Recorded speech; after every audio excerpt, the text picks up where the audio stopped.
और तुम्हारी ये उड़ान मैं अपने कैमरा में कैप्चर करूंगी। लेकिन मिस्टर आजाद पंछी, कहीं आसमान में इतनी दूर मत उड़ जाना कि आसमान में गुम ही हो जाओ। डोंट वरी मैडम, वैसे भी अगर रोनी जी आसमान में गायब हो भी गए ना तो वापस तो जमीन भी आना पड़ेगा ना। उड़ान भरने से पहले ही आप नीचे आने की बात कर रहे हो। चलो, हो गई तैयारी? All the best.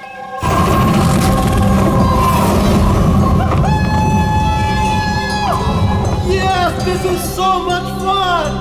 Oh my God! Woohoo! Yes, come on, keep going, keep going. Alia, I love you! Ronnie, I love you too. वाह, लगता है काफी एक्सपीरियंस है इन उड़ान का। Of course, अमेरिका में उसने काफी एडवेंचर स्पोर्ट्स ट्राई किए हैं, पंजी jumping, paragliding and what not. बस इंडिया में कभी कुछ ट्राई नहीं किया था, और अब जब इंडिया में आए ही हैं हॉलिडे के लिए तो क्यों ना कुछ ट्राई करें।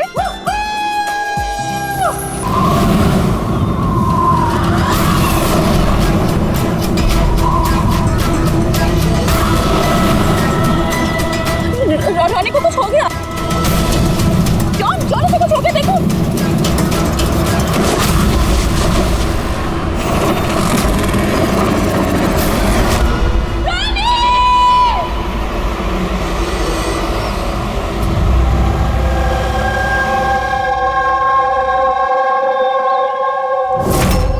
मैं और रोनी तो यहाँ हॉलिडे मनाने आए थे। मुझे क्या पता था कि ये रोनी का आखिरी दिन साबित होगा। आलिया, हम जानते हैं ये घड़ी तुम्हारे लिए मुश्किल है, मगर प्लीज हिम्मत से काम लो। अब मैं न्यूयॉर्क जाके उसके डैड को क्या जवाब दूंगी कि मैं आई तो उसके साथ थी लेकिन लौट अकेले रही हूँ। आपको किसी पे शक है? कौन मार सकता है रोनी को? सर, रोनी को कोई क्यों मारेगा? हम तो यहाँ किसी को जानते तक नहीं। कहीं ऐसा तो नहीं कि इसका कोई दुश्मन अमेरिका से इसका पीछा करते हुए यहाँ तक आ गया? नहीं सर, रोनी का कोई दुश्मन नहीं था। He was such a lively person, सब उसको पसंद करते थे। तो तुम्हारा कहना है कि यहाँ पे इंडिया में कोई रिश्तेदार, कोई दोस्त, कोई परिवार वगैरह नहीं है यहाँ पे? ये देश हमारे लिए अजनबी है सर। सब कुछ ना इन पैराग्लाइडिंग वालों ने किया है। Please sir, arrest them. आप हमें दोष मत दीजिए, रोजी रोटी है हमारी, हम क्यों मारेंगे इनके टूरिस्ट को? तो किसने मारा रोनी को फिर? सर, ये मुझे भी समझ में नहीं आ रहा है। 3000 फीट की ऊंचाई से गोली कैसे चली? किसने चलाई? तो रोनी 3000 फीट की ऊंचाई पे उड़ रहा था। हाँ सर, और मैंने खुद गियर चेक किया था, कोई भी खतरनाक चीज नहीं थी उसके अंदर। और उसके आसपास किसी को उड़ते हुए देखा आसपास? नहीं सर, कोई भी नहीं था। आसमान एकदम साफ था, रेडियस भी क्लियर था, और वो अपनी उड़ान एंजॉय भी कर रहे थे। पर सडन पता नहीं क्या हुआ, एकदम से धड़ाम से नीचे आकर गिर गए। ये जो घाव है ना, तो ऐसा लगता है कि काफी दूर से गोली चली है, शायद किसी राइफल से। हाँ, राइफल ही होगी, क्योंकि जिस हाइट पे ये उड़ान भर रहा था वहां से तो कोई शार्प शूटर ही गोली चला सकता किसी राइफल से। जॉन, यहाँ आसपास किसी को गन या राइफल के साथ देखा है क्या तुमने? यहाँ पर गन लेना अलाउ नहीं है। आप असली गन की बात कर रहे हैं, वो दिवाली वाली पटाखे की बंदूक भी नहीं ला सकता कोई। आप लोगों ने देखा यहाँ पर किसी को? नहीं मैम, नहीं तो नहीं देखा। नहीं मैम। अच्छा आलिया, जब आप यहाँ पर आई रोनी के साथ, आपको किसी पे शक हुआ? कोई आप लोगों को फॉलो कर रहा हो, कोई आदमी जो गड़बड़ लगे? नहीं सर, ऐसा तो कोई नहीं था। तो क्या गोली आसमान से चली है क्या? सर, मैंने बताया ना, रोनी जी के आसपास में कोई उड़ नहीं रहा था, तो फिर आसमान से गोली चलाएगा कौन? हाँ सर, आसमान में कोई भी नहीं था। आप चाहें तो ये फुटेज चेक कर सकते हैं, इसमें कोई भी नहीं है साथ में।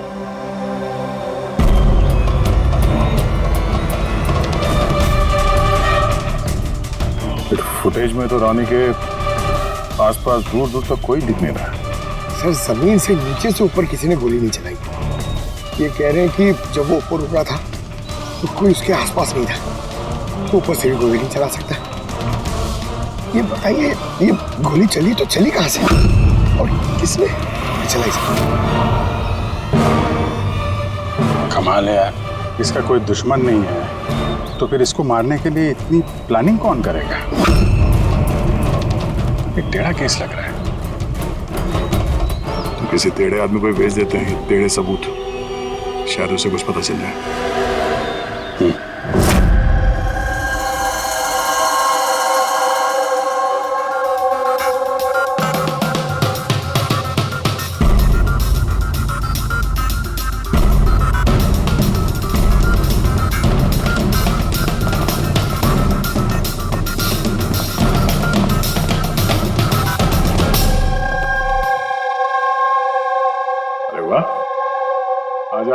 जिस कदर काम में डूबे हुए हो, ऐसा लगता है कि बहुत सारे सुराग देके भेजने वाले हो हमें यहाँ से। बहुत सारे सुराग? हाँ, और अगर एक भी नहीं मिला तो? सीधे सीधे बता ना, कोई सबूत मिला ही नहीं है, कोई सुराग ही नहीं मिला तो? सर उस गोली के बारे में कुछ पता नहीं चला? इतना पता चला है कि भाई ऊपर से किसी यूएफओ ने गोली चलाई हो। यार सालों के क्या बच्चों जैसे यूएफओ की बातें करते हो। और ये क्या है ये बता, हमें समझाने के लिए किया है क्या? हाँ बता। ये देखो बॉस, रॉनी ग्राउंड से 3000 फीट की ऊंचाई पर उड़ान भर रहा था और गोली लगी है उसे इससे भी ऊपर से, लगभग 1000 फीट की ऊंचाई से। और ये गोली 60 डिग्री के एंगल से लगी है उसे। मुझे तो सोच सोच के चक्कर आ रहे हैं। आसमान में ऊपर से कौन गोली चला सकता है रोनी पे, और वो भी कैसे? अभी ठहर जा, और चक्कर आएगा। बॉस, ये गोली लगभग 3 किलोमीटर की दूरी से चली है ना। बड़ी अजीब बात है, गोली 3 किलोमीटर की दूरी से चलती है, 60 डिग्री में आती है, रॉनी के गले में घुस जाती है टेढ़ी। मतलब राइफल भी इस्तेमाल की है, बड़ी पावरफुल। बिल्कुल बॉस, राइफल भी पावरफुल है और गोली चलाने वाला भी पक्का निशानेबाज है। इतनी ऊंचाई पर हवा बहुत तेजी से बहती है और टेम्परेचर भी ऊपर नीचे होता रहता है, फिर भी उसका निशाना चूका नहीं, एकदम अचूक पॉइंट पे लगा। गोली चलाने वाला भी मंजा हुआ खिलाड़ी है सर, एक शार्प शूटर। बिल्कुल, और ऐसे शार्प शूटर आसानी से तो मिलते नहीं जो ऐसा कारनामा कर जाए। लेकिन सर हमने सारे वीडियोस देख डाले। जब रॉनी आसमान में था तो उसके आसपास ना तो कोई चॉपर था ना पैराशूट, आसमान एकदम साफ था सर। वही तो समझ में नहीं आ रहा है कि ये किलर, ये गोली चलाने वाला था कहाँ पर, जबकि सारा आसमान साफ था, मैं बादलों में छुप कर बैठा था। और सर वो गोली से क्या पता चला? कुछ नहीं मिला पूर्वी। मैंने बैलिस्टिक डिपार्टमेंट का पूरा डेटाबेस चेक किया, ऐसी गोली का तो कोई रिकॉर्ड ही नहीं है। सर ये गोली जरूर कस्टम मेड बनवाई गई है। हाँ, अपने हिसाब से बना ली गोली, एक ऐसी गोली जो 3 किलोमीटर से चलती है और बिल्कुल निशाने पे लगती है। और सर अगर ये गोली इतनी जबरदस्त है तो इसकी राइफल भी काफी स्पेशल होगी। हाँ, एक काम करते हैं, ये गोली फायर आर्म्स विंग और बैलिस्टिक डिपार्टमेंट में भेजते हैं, देखते क्या रिपोर्ट आती है। अब ये जो भी कोई है इतने ऊपर चला गया खून करने के लिए, अब जल्द से जल्द इसे जमीन पर लाते हैं।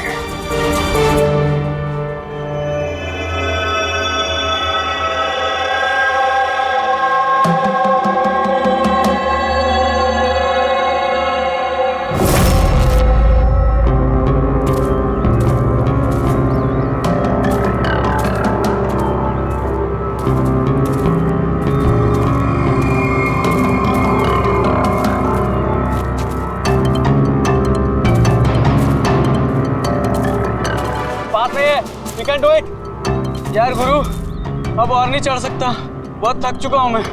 बस नवीन, ज्यादा दूर नहीं है, 3000 फीट चढ़ चुके हैं, पास ही में। We can do it, come on.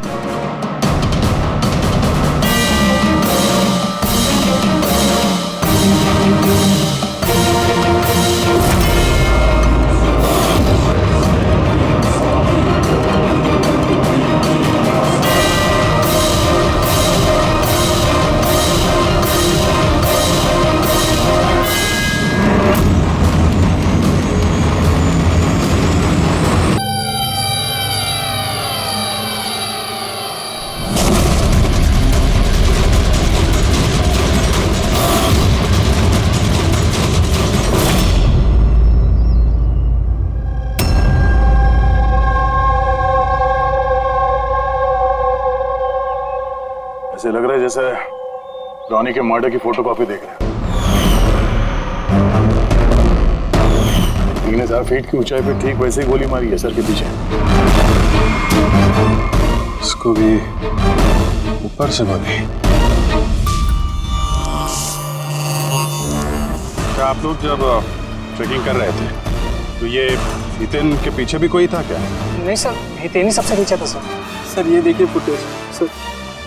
Sir ये वही जगह है जहाँ पे ये सब कुछ हुआ। कमाल है, पीछे तो सिर्फ खुला आसमान है, ऐसी कोई जगह दिख ही नहीं रही जहां से गोली चलाई जा सके। फिर इससे गोली कहां से लगी? दोनों केसेस में पता नहीं चल रहा है कि गोली चली कहां से है। सर एकदम सही कह रहे हैं, आसमान से कोई कौवा या कबूतर थोड़ी गोली चलाएगा। ये गोली चली तो चली कहां से? और ये दोनों गोलियां 24 घंटे के अंदर अंदर चली। मुझे लगता है इन दोनों केसेस का आपस में कोई ना कोई कनेक्शन तो है। तो ये हितन काम क्या करता था? सर वो कॉलेज स्टूडेंट था सर, मुंबई ग्रेजुएशन करने आया था सर। ट्रैकिंग का बहुत शौक था उसको। अजीब, समझ में नहीं आ रहा कोई एक कॉलेज स्टूडेंट को मारने के लिए इतनी प्लानिंग क्यों करेगा। वही तो, पहले रॉनी और अब ये हितन। इससे पहले कि आसमान से चलने वाली गोली का कोई तीसरा शिकार हो जाए, इस खूनी तक पहुंचना होगा जल्दी से जल्दी।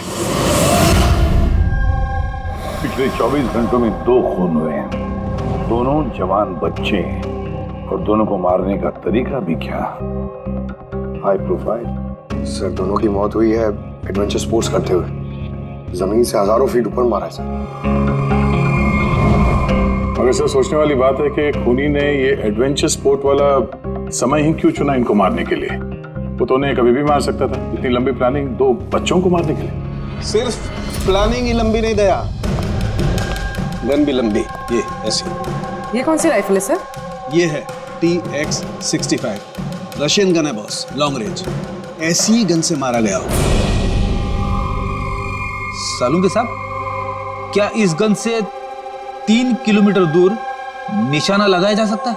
हाँ फ्रेडी, शूटिंग रेंज में ट्राई करके देख लिया है, इसकी रेंज 3 किलोमीटर से ऊपर ही है। ऐसी गन तो आर्मी वालों के पास या फिर आतंकवादियों के पास ही मिलेगी। बिल्कुल बॉस, और इसीलिए मुझे लगता है कि ये सिर्फ मर्डर का मामला नहीं है, कोई बहुत बड़ा गुनाह होने वाला है, लार्ज स्केल पर। दया, सर काम करो, दिल्ली में जाओ इंडियन इंटेलिजेंस विंग में और पता लगाओ कि ये ऐसी गन किसके हाथ लगी थी और कैसे।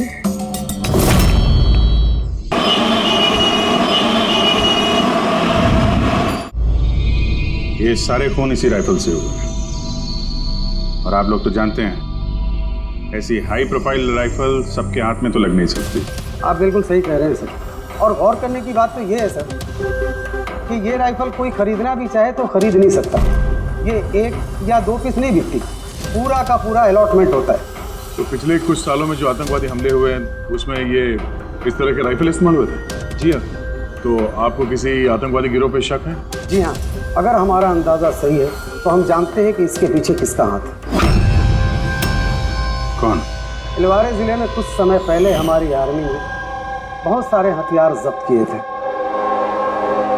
उन हथियारों में ये वाली राइफल भी। हाँ प्रताप सर, सारे आतंकवादी मारे गए, उनमें से एक आतंकवादी बचकर निकल गया और हमने उनके सारे हथियार जब्त कर लिए। Well done Pratap sir. और जो आतंकवादी भागकर गया है उसके बारे में सारे पोस्ट को अलर्ट कर दो। तो ये काम उस आतंकवादी का हो सकता है जो बच के निकल गया था वहां से? जी हाँ, और हमारी इंफॉर्मेशन के मुताबिक ये आतंकवादी गिरोह जल्दी ही कुछ बड़ा करने वाला है। शायद ये उसी की शुरुआत हो। ये दोनों जुर्म कोई मामूली खून नहीं है, ये जरूर कोई बड़ी साजिश है, बड़ी साजिश, आतंकवादी हमले की साजिश।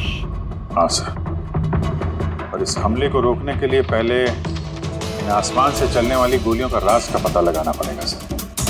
और इस राज का पता करने के लिए हमें सबसे पहले ये पता करना पड़ेगा सर कि आतंकवादी रॉनी और हितेन जैसे आम आदमी की हत्या क्यों की। वैसे क्या कॉमन है इन दोनों खून में? सर दोनों मर्डर हवा में हुए, दोनों बार गोलियां ऊपर से चली, हाई प्रोफाइल राइफल से।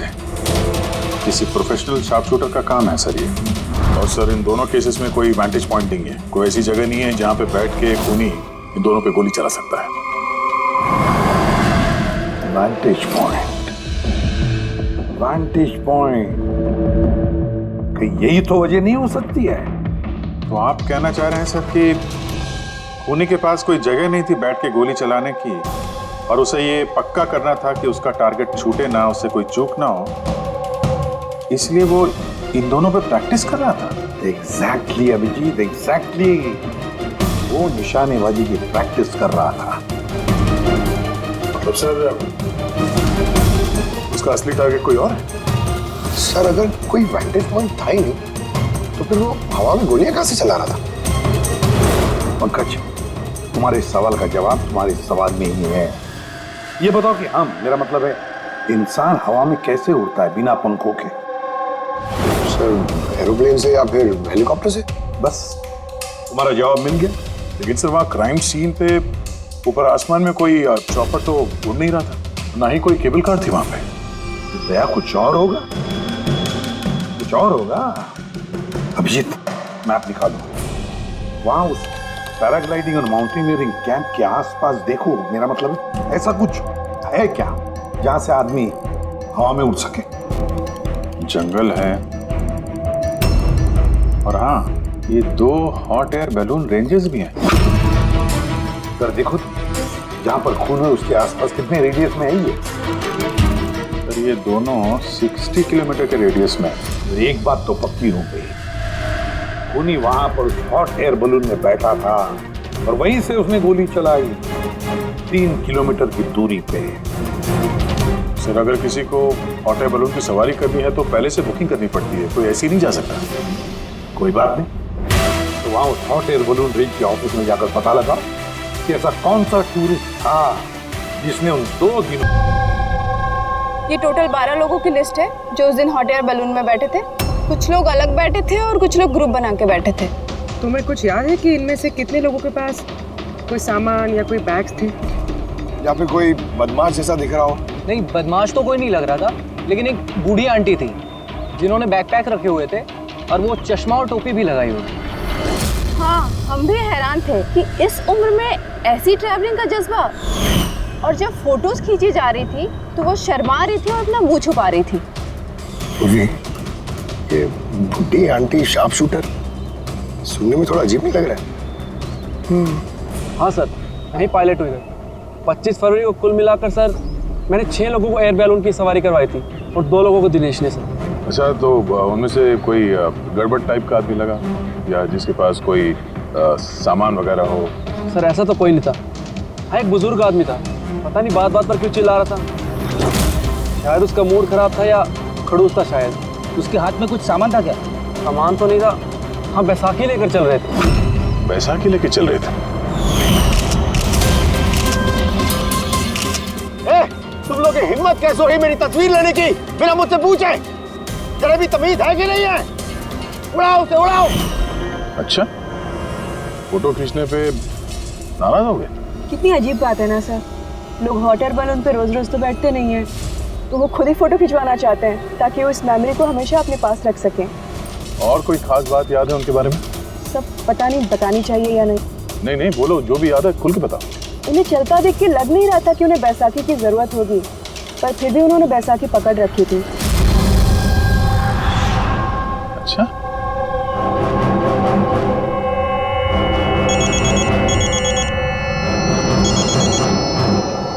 हाँ सर।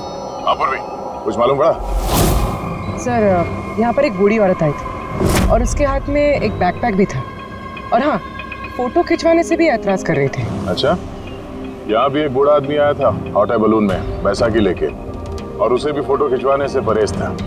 सर कहीं ये बूढ़ा आदमी और ये बूढ़ी औरत एक ही इंसान तो नहीं है? एग्जैक्टली, वही शार्प शूटर। उसके बैग में और इसके बैसाखी में वो राइफल था जिससे ये खून हुआ है। और सर दोनों दिन ये ऊपर अकेला ही गया होगा, क्योंकि अगर किसी और टूरिस्ट के साथ जाता तो फिर राइफल सेट करने में और निशाना साधने में काफी मुश्किल हो जाते। नहीं पूरी, मुझे लगता है वो अकेला तो नहीं गया होगा।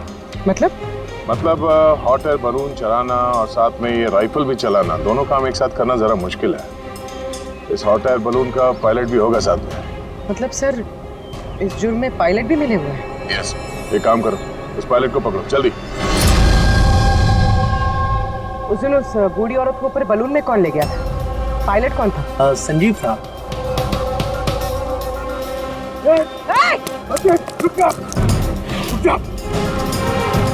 ना तुम मुझे मार पाओगे और ना ही उसे।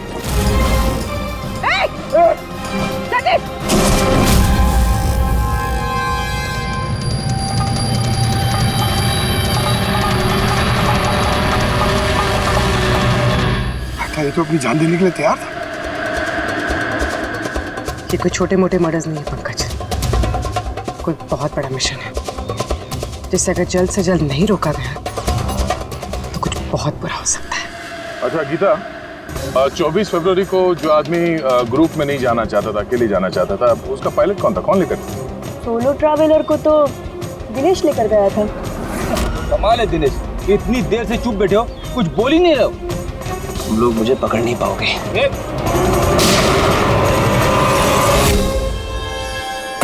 अभी यमराज तुझे अपॉइंटमेंट देने के मूड में नहीं है। जब तक हमारे सवालों का जवाब नहीं मिल जाता तुझे जिंदा रहना पड़ेगा।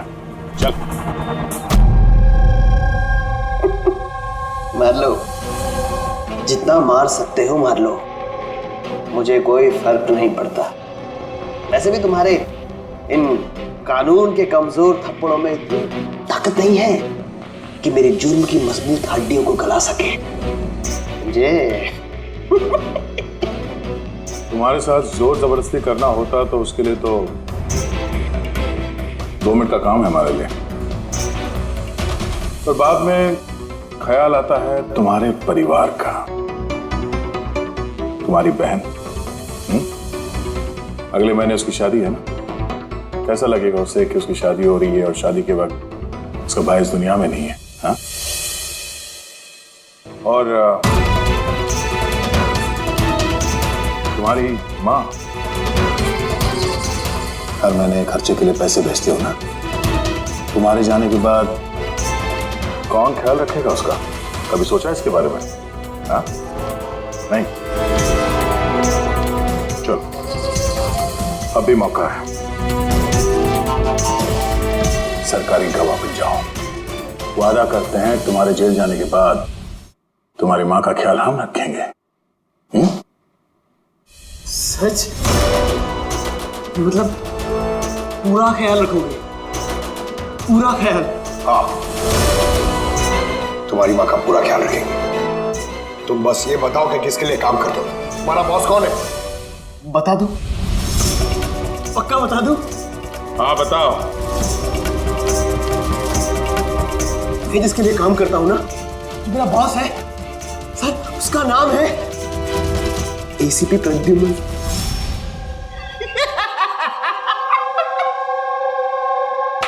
एसीपी प्रद्युम्न, जाओ पकड़ लो और गिरफ्तार कर लो उसे। कहा था ना, मैं कुछ नहीं बताने वाला, जो कर सकते हो कर लो। CID CID. Oh boss, boss.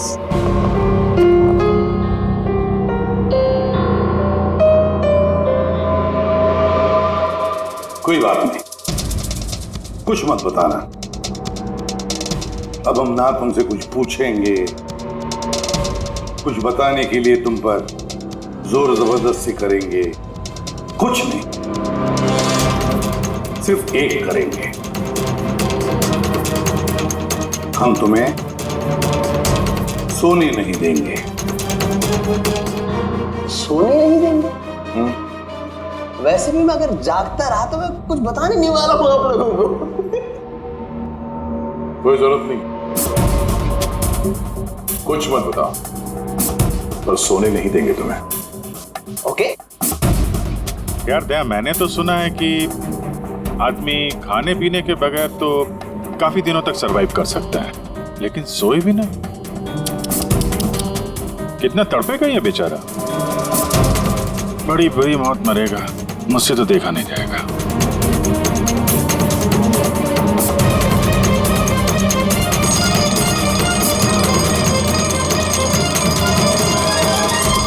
समय काटने के लिए आसानी होगी, हाँ?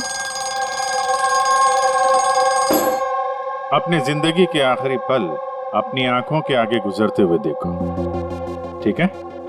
Thank you. सोने मत देना इसको।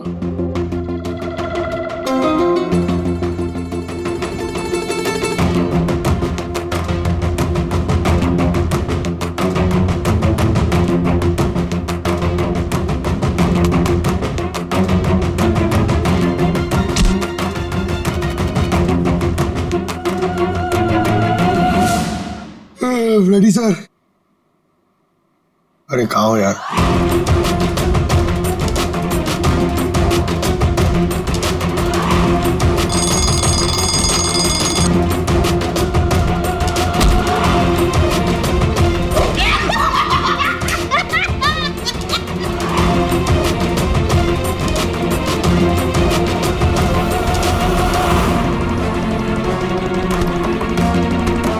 जब तक मुंह नहीं खोलेगा सोने का नहीं, समझे? 5 मिनट में नहीं। नहीं 1 मिनट। 1 मिनट तो सोने दो। 1 सेकंड। सोऊंगा नहीं। नहीं सोऊंगा बिल्कुल नहीं। बिल्कुल नहीं सोऊंगा।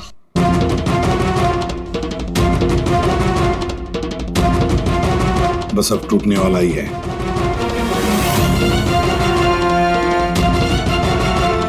सब बकना शुरू कर देगा अभी। बल्लू, बल्लू नहीं सोएगा तू।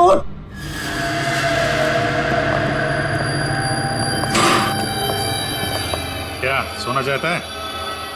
तो सोने देंगे ना भाई, क्या प्रॉब्लम है? चलो हम सोने देंगे तुम्हें। खाली ये बताओ कि तुम्हारे गिरोह का प्लान क्या है? हाँ बता दो। मेरा नाम दिनेश नहीं है। मेरा नाम मेरा नाम बल्लू है। दिनेश नहीं है मेरा नाम। और मुझे स्पेशली इसी मिशन के लिए तैयार किया गया था। और जो मर्डर हुए थे ना, वो प्रैक्टिस थी।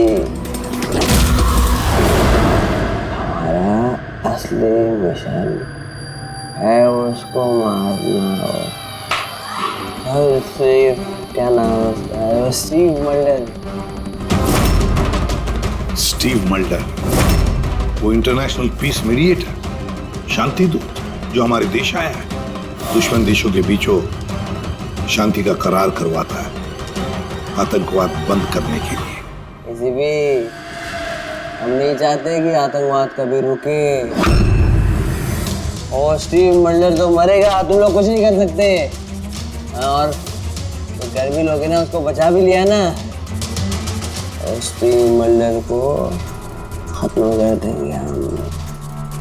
हमारा जो शार्प शूटर है ना, एकदम रेडी।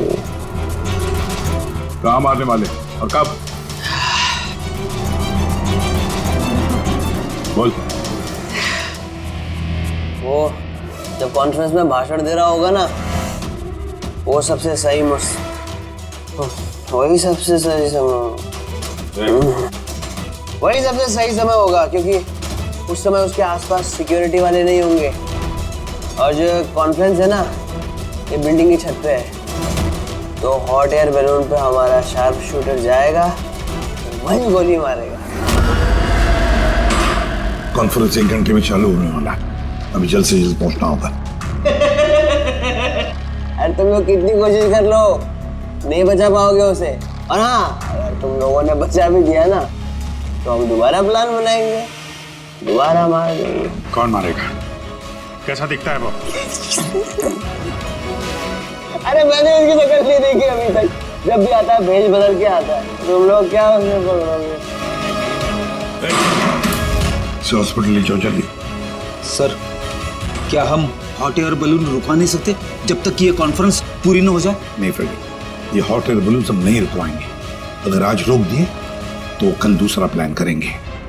आज का प्लान हमें पता है, हम आज ही भिड़ेंगे इनसे।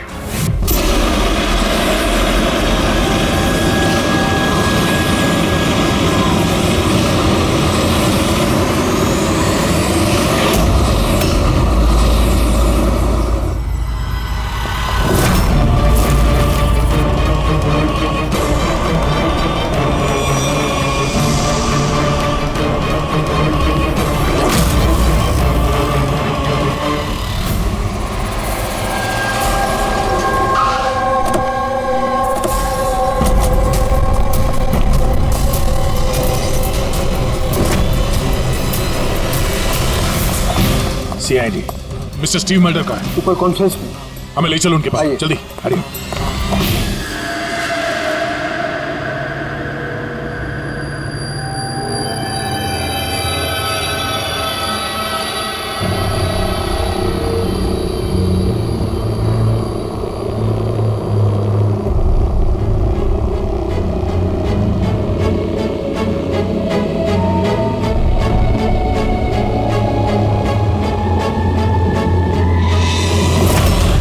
यहाँ पे 4 बलून है, 2 हवा में है और 2 रेडी हो रहे हैं उड़ने के लिए। मेरे सामने जो बलून है सर,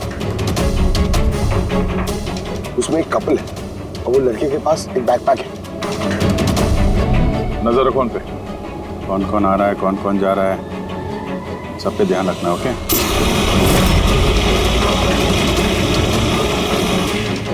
सर, उनका बलून टेक ऑफ हो गया सर। हाँ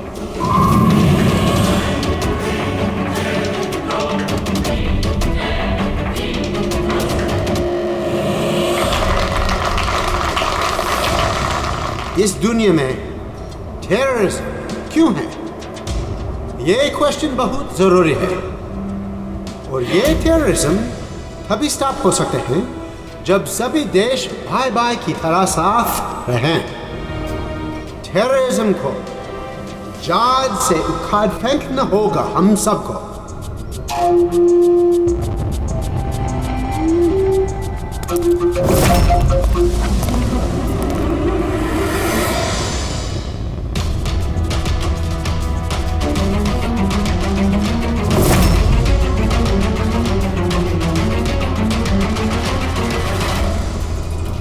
दो म्यूजिशियन है उड़ने की तैयारी में। उनके हाथ में गिटार के बैग है और ये बताना मुश्किल है कि अंदर गिटार है या गन।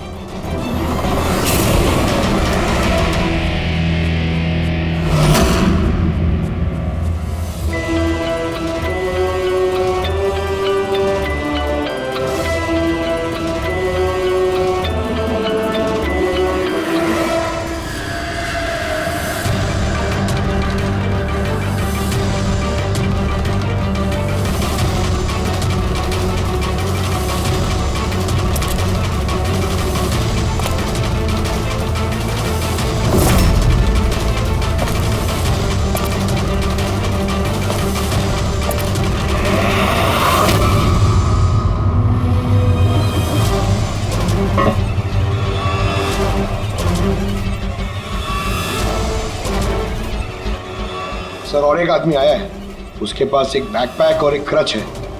वेट करते हैं।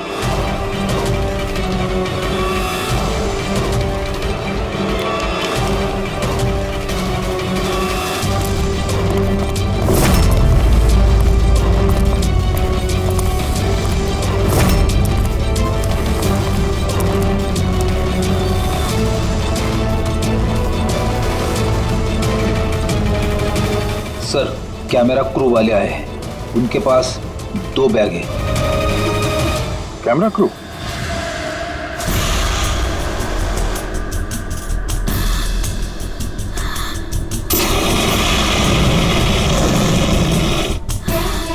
उन्हें नजरों से ओझल होने मत देना। नजर रखो उन पे।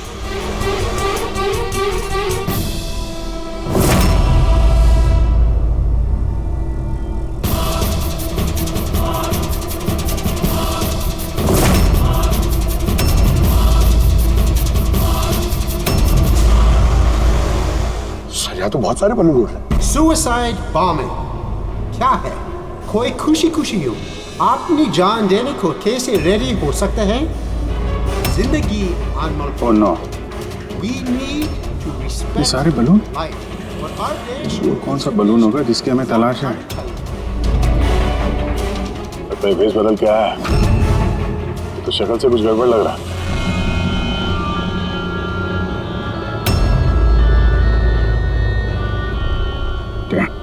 गिटार वाले पे नजर रखो। अपनी गलतियों से सीखना चाहिए हमें, ताकि World War I और World War II जैसे ये तो गिटार है। चल क्या रहा है ये? ऊपर जाके ये लोग म्यूजिक बजाने वाले हैं क्या? बाकी तो सारे बलून्स निकल गए, एक रह गया। मतलब सर इस बलून में हमारा sharp shooter. Wait and watch. अपनी जगह से हिल नहीं रहा। Camera crew. सर ये कहाँ गायब हो गए?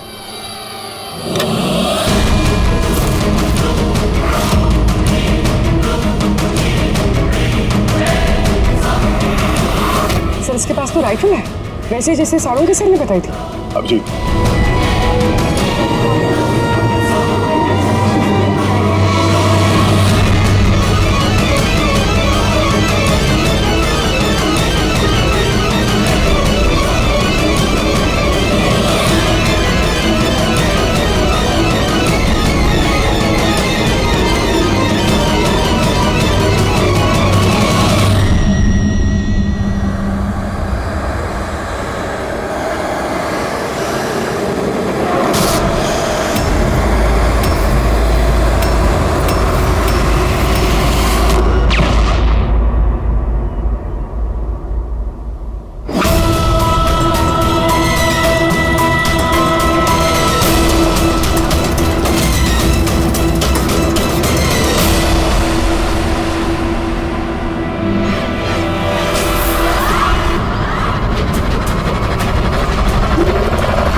Mister Steve, your life is in danger. आपकी जान को खतरा है। आप क्या करें? We have a plan. Thank you CID. अगर आप लोग आज सही वक्त पे नहीं आते, मैं जिंदा नहीं होता। देखिए मिस्टर स्टीव, खतरा अभी गया नहीं है। अभी खूनी पकड़ा नहीं गया है, इसलिए बीच से हैं, be careful. Okay ready Pankaj, उस बलून पे नजर रखना, आंखों से ओझल होने मत देना। हाँ सर, हम लोग बलून को ट्रैक कर रहे हैं।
Good job. Congrats. पकड़ गया killer, Mr. Abhijit? Yes, Mr. Steve, we got you. Yes. Well done. Well done. CID बरसों से इस देश की सेवा कर रहे हैं और आज एक बार फिर आपने एक खतरनाक टेररिस्ट को पकड़ लिए है। अभी वो पकड़ा गया है, बहुत जल्द हम उसके पूरे ग्रुप को पकड़ लेंगे। Mister Steve, we are very proud of you. आप जैसे लोगों की दुनिया को जरूरत है, जो आप जैसे साहसी हैं और नेक हो।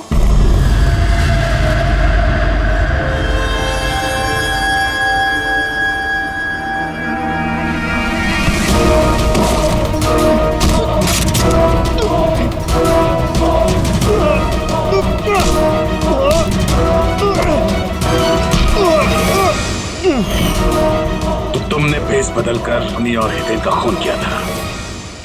तुम मिस्टर शार्प शूटर अब जेल की उड़ान भरना हाथ पे छोड़ते हमें, समझा?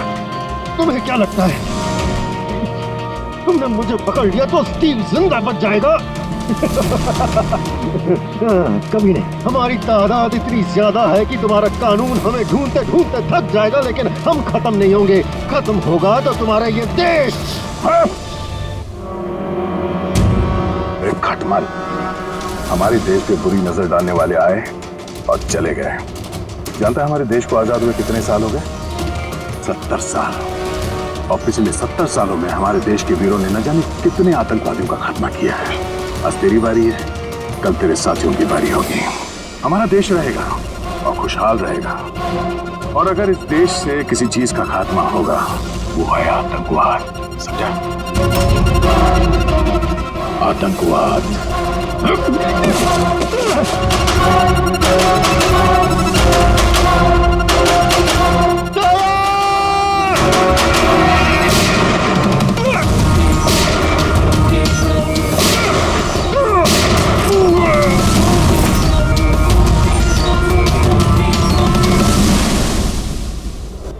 आतंकवादी पीठ पे ही गोली मारोगे?